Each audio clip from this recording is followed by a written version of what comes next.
नमस्ते सभी को। स्वागत है आप सबका हमारे पॉडकास्ट में, जहां हम लाते हैं रियल लाइफ हीरोज जो मूवी के नहीं रियलिटी के सुपरस्टार होते हैं। आज हमारे साथ दो स्पेशल गेस्ट हैं फिजियोथेरेपी डिपार्टमेंट से। और सच बताऊं तो लोग जब फिजियोथेरेपी सुनते हैं तो लोग सोचते हैं एक ऐसा प्रोफेशन है। तो मैं बता दूं, ये लोग फ्यूचर्स के डॉक्टर ऑफ मूवमेंट है। तो इन लोगों से पूछते हैं, सच बताइए कितनी बार लोगों ने बोला होगा फिजियोथेरेपी अरे बस मशीन लगा देते हैं और हाथ पे हिला देते हैं। एक्चुअली कुछ लोगों से मैंने सुना है कि फिजियोथेरेपी में मशीन लगा देते, हाथ पर हिला देते, लेकिन ऐसा कुछ नहीं है। Physiotherapy is all about the improvement of a person mentally, physically, जो कि इंडिपेंडेंस पेशेंट को प्रोवाइड कराता है, फंक्शन इंडिपेंडेंस देता है, एडीएल्स में हेल्प करता है, पेन रिलीफ कराता है, रेंज ऑफ मोशन इंप्रूव करता है। ये सारी चीज़ें इंक्लूड होते हैं। तो काफ़ी वास्ट फील्ड है ये, इफ जो जानना चाहता है उस चीज़ को। तो थैंक यू। एग्जैक्टली जैसा मेरी फ्रेंड ने बोला, हमारे सामने तो किसी ने नहीं बोला है, बट हाँ सुनने में आया है कि लोग कहते हैं कि ये मशीन लगा दिया, हाथ पैर हिला दिया, but it was not. Proper protocol होता है, उसके हिसाब से हम चीज़ें करते हैं। तो आज हम सारे मिथ्स क्लियर करने वाले हैं और बताएंगे कि फिजियोथेरेपी लग्जरी नहीं, नेसेसिटी है। सबसे पहले हम दोनों लोग का इंट्रोडक्शन लेंगे, तो स्टार्ट करते हैं आपसे।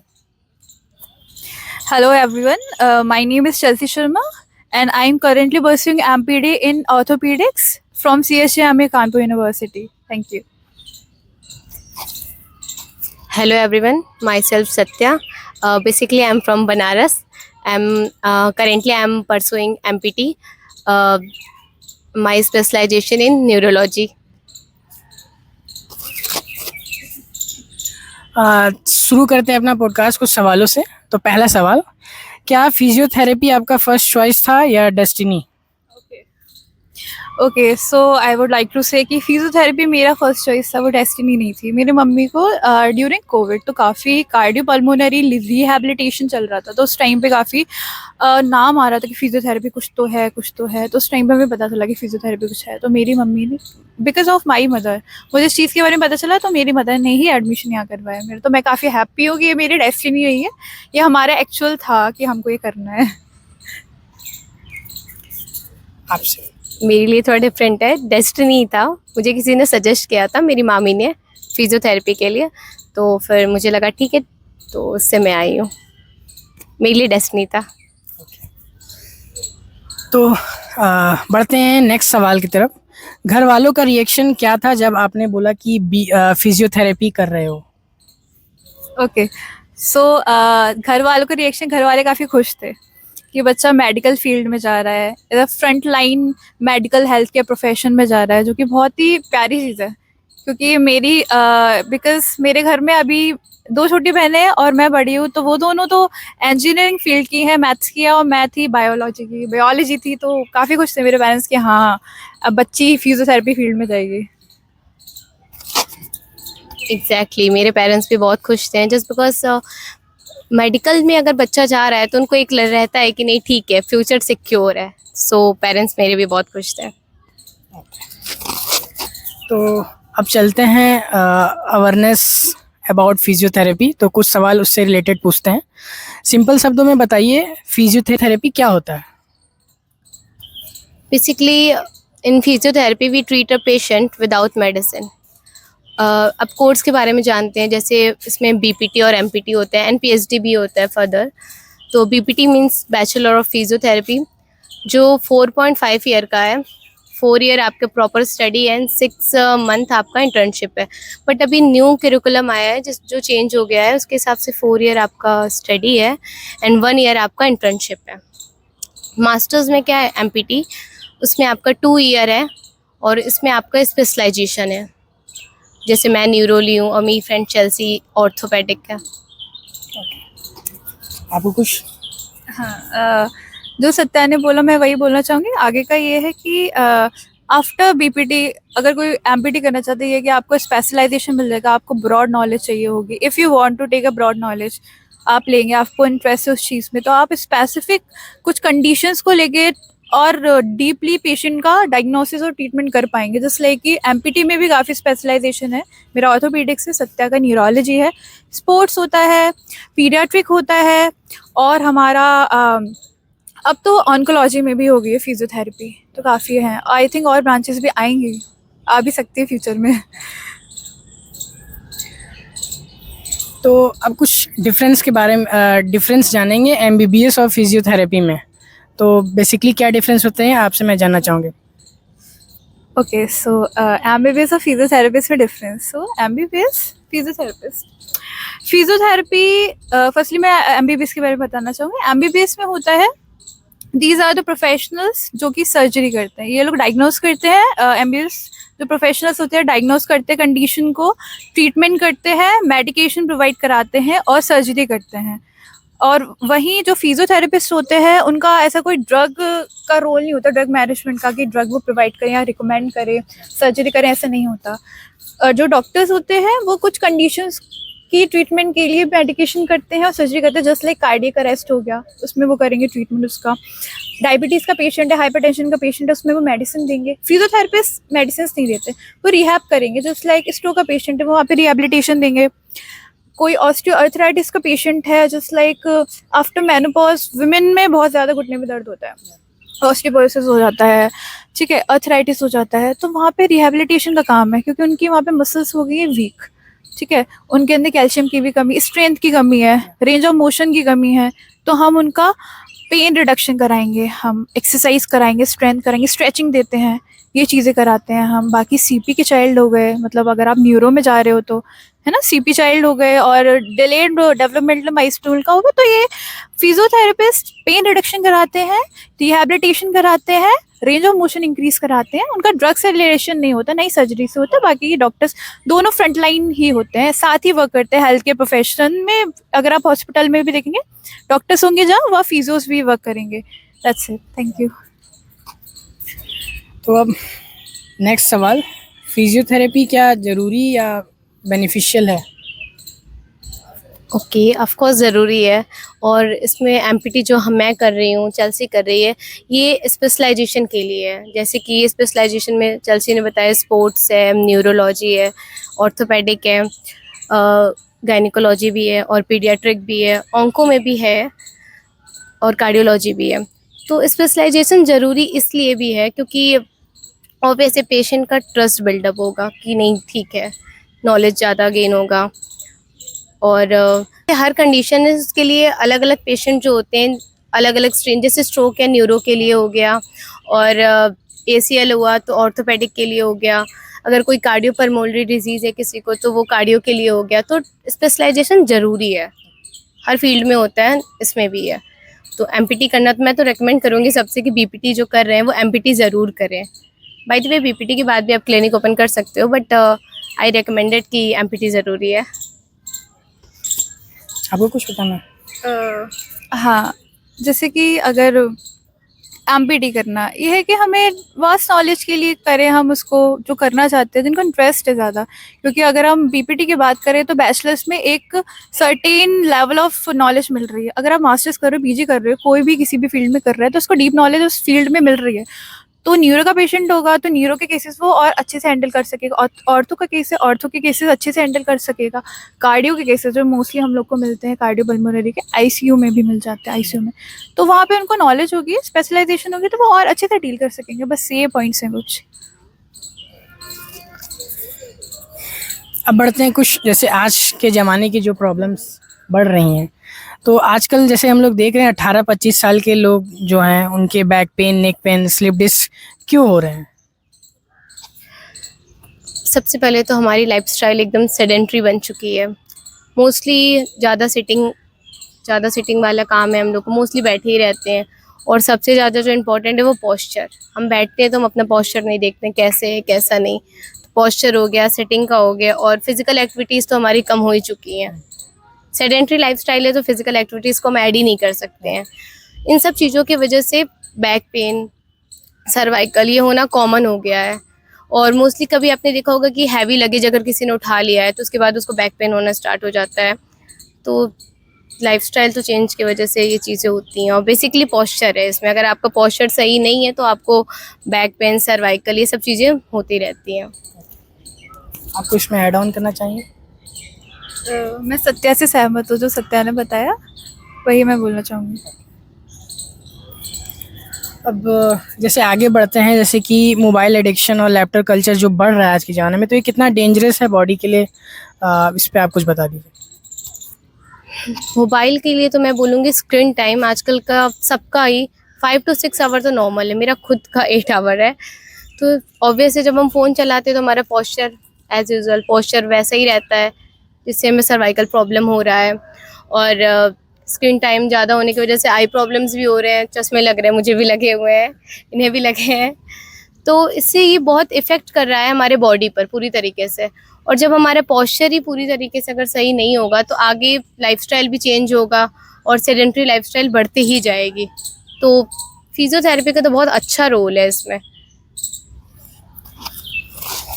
नेक्स्ट जैसे पूछेंगे कि कौन कौन सी जो कॉमन प्रॉब्लम्स हैं जो फिजियोथेरेपी से ट्रीट कर सकते हैं हम लोग। ओके, सो कॉमन प्रॉब्लम्स जो फिजियोथेरेपी से ट्रीट कर सकते हैं, जैसे कि फिजियोथेरेपी बिफोर सर्जरी भी होती है, आफ्टर सर्जरी भी होती है। जस्ट लाइक ड्यूरिंग प्रेगनेंसी के टाइम पर भी पहले एक्सरसाइजेस होती हैं, प्री एंड पोस्ट भी होते हैं आफ्टर प्रेगनेंसी, क्योंकि पैल्विक वीक हो जाते हैं, प्रोलैप्स हो जाता है और स्ट्रेस इनकॉन्टिनेंस हो जाता है फीमेल्स में। ठीक है, तो हम वहाँ पे कराते हैं स्ट्रेंथनिंग एक्सरसाइजेस। ठीक है, उसके अलावा हमारी प्रिवेंशन रहती है, जैसे कि ऑस्टियोआर्थराइटिस के पेशेंट है, फीमेल से मोस्टली हो जाती है चीज़ मेनोपॉज के बाद, तो हम वहाँ स्ट्रेंथनिंग कराते हैं। तो इस तरीके से इसके यूजेस हैं कि आप विदाउट सर्जरी इसका यूज़ हो रहा है किसी व्यक्ति के या फिर पेशेंट के रिकवरी में, कि वो कॉन्फिडेंटली अपनी डेली एक्टिविटीज़ कर सके, एडीएल्स परफॉर्म कर सके। तो इस तरीके से ये रोल करता है। स्ट्रोक के पेशेंट हैं, सीपी का बच्चा है, और हाँ, गेट पैटर्न इम्प्रूव कराना है, इन चीज़ों में हेल्प होती है फिजियोथेरेपी। आप कुछ ऐड ऑन? जैसे कि इसका एग्जांपल भी मैंने लिखा हुआ है, जैसे paralysis, sports injury, ACL tear, frozen shoulder और सर्वाइकल पेन। सही है ना? अब हम लोग थोड़ा चलेंगे मिथ वर्सेस रियलिटी सेगमेंट में। ठीक है, क्या फिजियोथेरेपी पेनफुल होती है? ओके, सो फिजियोथेरेपी पेनफुल होती है, ये क्वेश्चन है। ओके, फिजियोथेरेपी पेनफुल नहीं होती है, बट डिपेंड करता है पेशेंट की कंडीशन क्या है, उसका केस कैसा है और किस स्टेज पे है। अगर पेशेंट का सीवियर केस है भाई, कि बहुत ज़्यादा सालों से घुटने में दर्द है, 60+ पेशेंट हो गया, तो उसका तो टोटल नी रिप्लेसमेंट ही होना है। अगर वो बहुत टाइम से वो अपनी कंडीशन को अवॉइड कर रहे कि पेन हो रहा है, चल नहीं पा रहे, तो हम कोई पॉइंट नहीं है, उसके बाद सर्जरी करानी पड़ेगी उनको। बट अगर वो पहले प्रिकॉशन करते हैं, प्रिकॉशन मतलब एक्सरसाइज करते हैं, फिजियोथेरेपिस्ट के पास आता है कि सर मेरे को पेन हो रहा है, आप प्लीज़ मेरे को ट्रीट करिए, तो हम एक्सरसाइज कराएंगे, उनका प्रोटोकॉल और उनका असेसमेंट लेंगे, उनका पूरा प्रोटोकॉल प्लान करेंगे, उनका पेन रिडक्शन कराएंगे, इलेक्ट्रोथेरेपी देंगे, मैनुअल थेरेपी होगी, उनकी एक्सरसाइज थेरेपी होगी, तो इस चीज़ से उसको आराम मिलेगा। तो मैं ये बोलना चाहती हूँ फिजियोथेरेपी पेनफुल नहीं होती, बिल्कुल नहीं होती है। वो पेशेंट के सिर्फ एक स्टेज पे डिपेंड करता है। क्या ये सिर्फ ओल्ड एज लोगों के लिए होती है या सभी को लिए? ओके, नहीं, सिर्फ जीरियाट्रिक पेशेंट या फिर ओल्ड एज पेशेंट के लिए नहीं होती फिजियोथेरेपी, हर एज के लिए होती है। चिल्ड्रन के लिए होती है, एडल्ट्स के लिए होती है, और अपर एडल्ट्स के लिए होती है, ओल्ड पीपल के लिए होते हैं, हर एज को प्रोवाइड करते हैं फिजियोथेरेपी। तो जैसे कि फिजियोथेरेपी ट्रीटमेंट होती है, तो इसमें मतलब रिकवरी में कितना टाइम लग जाता होगा? रिकवरी भी डिपेंड करती है कि पेशेंट का केस कैसा है, कितने टाइम से उसको दर्द है, एक्यूट केस है कि क्रोनिक है। एक्यूट है तो जल्दी सही हो जाएगा उनका दर्द, अगर वो फिजियोथेरेपी टाइम पे ले रहे हैं। क्रोनिक केस है, सालों से दर्द ही है पहले से, तो उनको टाइम लगेगा सही होने में, है ना। तो अगर कोई फिजियोथेरेपी इग्नोर करता है तो फ्यूचर में क्या हो सकता है? अगर कोई इग्नोर करता है फिजियोथेरेपी, हाँ, अगर फिजियोथेरेपी इग्नोर करते हैं, फ्यूचर में पेन बढ़ेगा, रेंज ऑफ मोशन उनका रेस्ट्रिक्टेड हो जाएगा, हाथ पैर नहीं हिला पाएंगे। जस्ट लाइक फ्रोजन शोल्डर का पेशेंट है, बहुत कंधे में बहुत दर्द है कि उनको सोने में दर्द हो रहा है, हाथ कोम्बिंग में पेन हो रहा है, एडक्शन एबडक्शन इंटरनल रोटेशन में दिक्कत हो रही है उनको, ठीक है, तो उनको टाइम पे ट्रीटमेंट लेना चाहिए। अगर वो टाइम पे नहीं लेंगे तो उनको फ्यूचर में ज़रूर दिक्कत होगी। घुटने के पेशेंट हैं, अगर टाइम पे ट्रीटमेंट नहीं ले रहे तो उनको ज़रूर दिक्कत होगी। ओके, अब कैरियर एंड स्कोप और फ्यूचर अपॉर्चुनिटीज़ की बात करते हैं। फिजियोथेरेपी के बाद कैरियर ऑप्शन क्या क्या होते हैं? Government job, private hospital, sports team, अपना क्लिनिक या अब्रॉड अपॉर्चुनिटीज़? करियर ऑप्शन तो फिजियोथेरेपी में बहुत अच्छा है। जस्ट लाइक अगर आप अपना क्लिनिक सेटअप कर रहे हो तो सोर्स ऑफ इनकम ज़्यादा अच्छा होगा as compared to other one. And आपका गवर्नमेंट जॉब्स अभी तो बहुत सारी वैकेंसीज निकल रही हैं, बस वही है कि अवेयरनेस होना चाहिए आपको कि कहाँ पर कैसे निकल रहा है, कैसे नहीं निकल रहा है। और एब्रॉड में तो फिजियोथेरेपी की बहुत अच्छी स्कोप है, बिकॉज इंडिया में तो अभी जस्ट कह लो कि स्टार्ट हुआ है चीज़ें, लोग अवेयर हो रहे हैं, बट एब्रॉड में लोग ऑलरेडी अवेयर हैं इसके बारे में। तो ऑब्वियसली अगर आप एब्रॉड जाके कर रहे हो जॉब तो मतलब पैसे अच्छे मिलेंगे ऑब्वियस है। बट नहीं, इंडिया में अब जैसे ग्रोथ हो रहा है, जो मेट्रोपॉलिटन सिटीज़ हैं वहाँ पर तो फिजियो का काफ़ी अच्छा रोल है। इवन नॉर्मल भी किसी से आप पूछोगे फिजियोथेरेपी, वो जानता है कि ठीक है। बट यहाँ पर क्या है, मतलब जहाँ पे ग्रोथ उतना नहीं है वहाँ पे फिजियोथेरेपी नाम सुनने के बाद लोग सोचते हैं कि अरे क्या चीज़ है, कैसे है।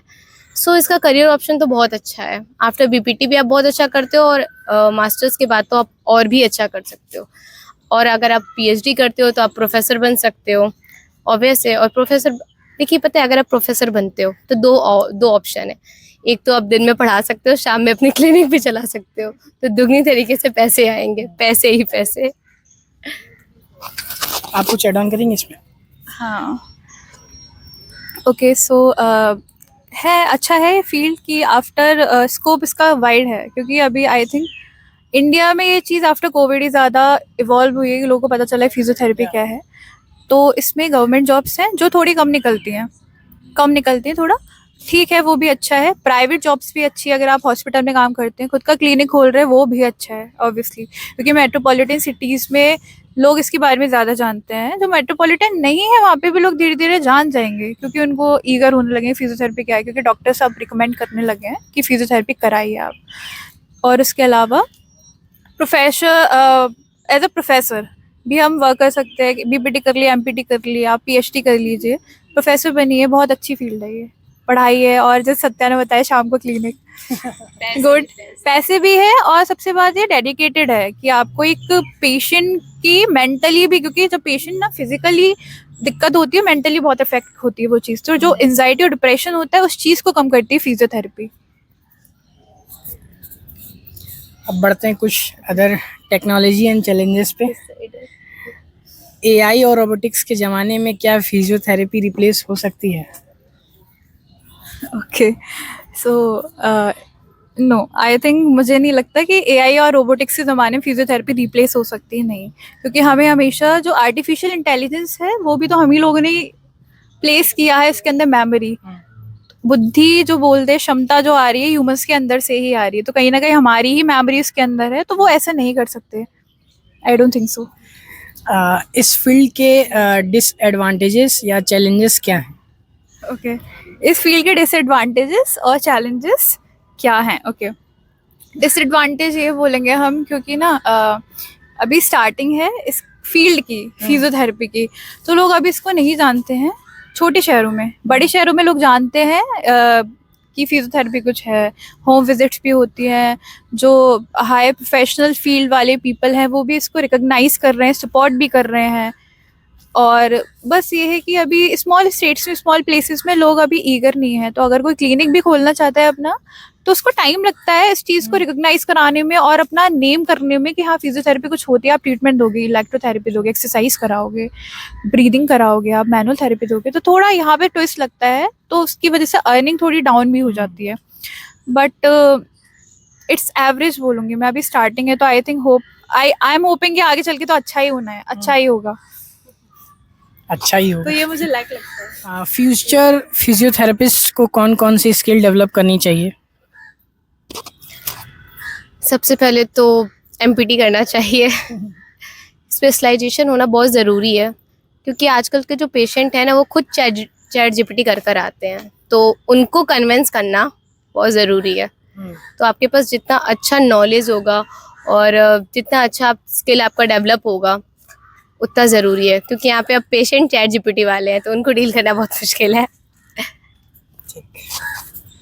जैसा कि आप लोग बता रही हैं कि आप लोग इंटर्नशिप भी करती हैं, ओपीडी जाती हैं, पेशेंट के साथ डील करती हैं, तो कोई एक पेशेंट स्टोरी जो आपके दिल को टच कर गई हो, ऐसा कुछ? पेशेंट तो देखते ही हैं हम लोग। बेसिकली जो पेशेंट होते हैं ना, वो अपना पेन तो लेकर आते हैं, साथ में अपना इमोशनल चीज़ें भी ले आते हैं। लाइक घर में सास से लड़ाई होगी, बहू से ये हो गया, तो हम लोग को ये भी सुनना पड़ता है। तो ऐसा एक केस था, एक अंकल थे, उनको फ्रोजन शोल्डर था। तो 3 दिन हमारा होता है और 3 दिन जूनियर्स का होता है ओपीडी। तो जब मैं उनको देख रही थी तो मैंने उनको ट्रीट किया। उसके बाद नेक्स्ट डे वो आकर मुझसे बोले कि बेटा कल मैं बहुत आराम से सो पाया, नींद आई थी मुझे। तो वो मोमेंट मेरे लिए थोड़ा इमोशनल था कि एक तो अंकल की एज थी 70+, तो मुझे लग रहा था यार चलो मेरे वजह से कोई आराम से सोया, तो वो पूरा दिन मेरा बहुत अच्छा गया था ये सोच कि मेरे वजह से अंकल आराम से वो कर पाए। बट ये बहुत अच्छी चीज़ है कि हम किसी को ट्रीट करते हैं और वो हमारे वजह से ठीक हो जाता है और हैप्पी भी रहता है, और जब ये बोलता है कि बेटा आपकी वजह से मैं ठीक हो पाया, तो बहुत अच्छा फील होता है। एग्जैक्टली, बहुत अच्छा फील होता है। आपका कोई स्टोरी ऐसा कुछ? हाँ, ऐसे जैसे सत्या ने बताया, काफ़ी पेशेंट्स आते हैं जो इमोशनल डिस्ट्रेस होता है उनको, क्योंकि जब शरीर में दर्द है, कोई दिक्कत है, तो वो मेंटली भी डिस्टर्ब होते हैं, खुशी नहीं होती है, क्योंकि दिमाग में वही चलता है कि पेन हो रहा है, हम ये एक्टिविटी नहीं कर पा रहे हैं। तो ऐसे कई पेशेंट्स है, सीपी के चाइल्ड आते हैं, एक बच्ची आती है ओपीडी में, तो वो स्टार्टिंग में जब आती थी उसको काफ़ी प्रॉब्लम होती थी चलने में। उसके भाई आते थे, उसके फिंगर्स में भी इतनी ज़्यादा मतलब कर्ल थी कि उसके फिंगर्स तक नहीं खुलती थी। तो उसकी फिजियोथेरेपी हुई, मैंने भी की है, मेरे फ्रेंड्स ने भी की है। तो वो जब चलती थी काफ़ी खुशी मिलती थी कि हाँ।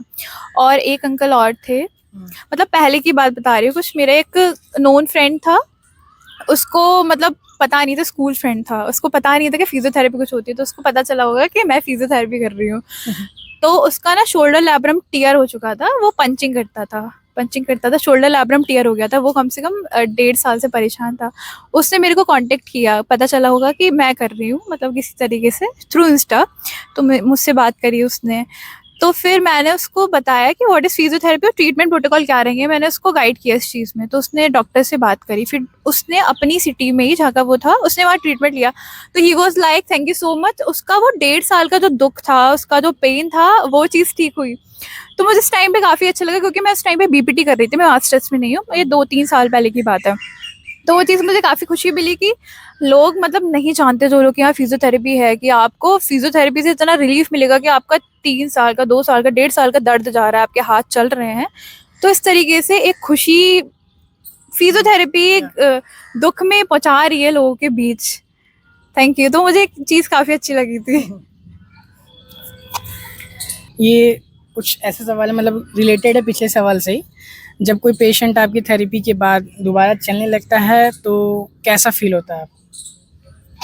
ऑफ कोर्स बहुत अच्छा लगता है, और सबसे अच्छा तो ये लगता है कि पेशेंट आपको देखता है और कहता है कि मैम मैं आपकी वजह से चल पाया हूँ।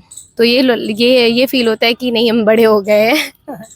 ऐसा क्योंकि पेरेंट्स हमें बड़ा नहीं समझते हैं, तो जब कोई हम पे ट्रस्ट दिखाता है, इमोशनली हम उसको सपोर्ट करते हैं, और देन वो बोलता है कि मैम आपकी वजह से ऐसा हो रहा है, मैं चल पा रहा हूँ, मैं खा पा रहा हूँ, इवन मैं अपने वर्क कर पा रहा हूँ, तो बहुत अच्छा फील होता है।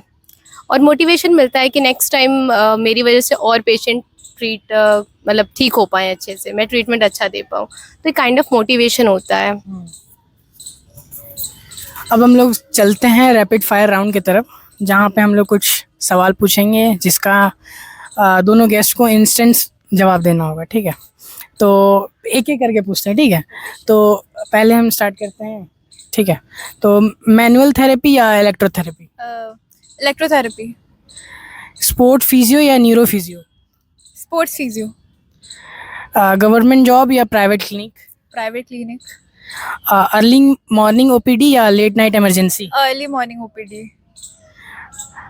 फिजियोथेरेपी एक शब्द में क्या? एक शब्द में ट्रांसेंडेंटल, सुपरनैचुरल। अब चलते हैं सत्या मैम की तरफ। तो मैनुअल थेरेपी या इलेक्ट्रोथेरेपी? इलेक्ट्रोथेरेपी। स्पोर्ट फिजियो या neuro physio? Of course neuro physio, government job या private clinic? Private clinic, early morning OPD या late night emergency? Early morning OPD, और एक शब्द में फिजियोथेरेपी को आप क्या कहना चाहेंगे? रिहैबिलिटेशन। आज हमने समझा कि फिजियोथेरेपी सिर्फ ट्रीटमेंट नहीं है, ये लाइफ को वापस नॉर्मल बनाने की कला है। जिस दुनिया में लाइफस्टाइल डिजीजेस बढ़ रही हैं वहाँ फिजियोथेरेपिस्ट साइलेंट वॉरियर्स हैं। अपने बॉडी का रिस्पेक्ट करो, इस प्रोफेशन का रिस्पेक्ट करो। स्टूडेंट्स के लिए एक मैसेज और सोसाइटी के लिए एक मैसेज आप लोग बता दीजिए। ओके, सो स्टूडेंट्स के लिए मैसेज, जितने भी मेरे जूनियर्स हैं जो भी पढ़ रहे हैं बीपीटी में, वो अच्छे से मन लगा के पढ़ाई करें, क्योंकि जब हम पेशेंट का ट्रीटमेंट करते हैं उसका भरोसा होता है कि इन फिजियो को नॉलेज है, वो हमारा ये चीज़ सही कर देंगे। तो हमें डीप नॉलेज लें जितने भी जूनियर्स हैं, और इस फील्ड के बारे में जो मिसकॉन्सेप्शन है उनको दूर करें, क्योंकि जब पढ़ेंगे तभी दूर हो पाएंगे। और जो सोसाइटी है, सोसाइटी जब धीरे धीरे हो जाएगी अवेयर इसके बारे में, कैंप्स वगैरह होंगे, और क्योंकि मोदी जी भी काफ़ी सपोर्ट करने लगे हैं, सेलिब्रिटीज़ भी काफ़ी फिजियो के बारे में बात करने लगे हैं, हो जाएगा। Thank you.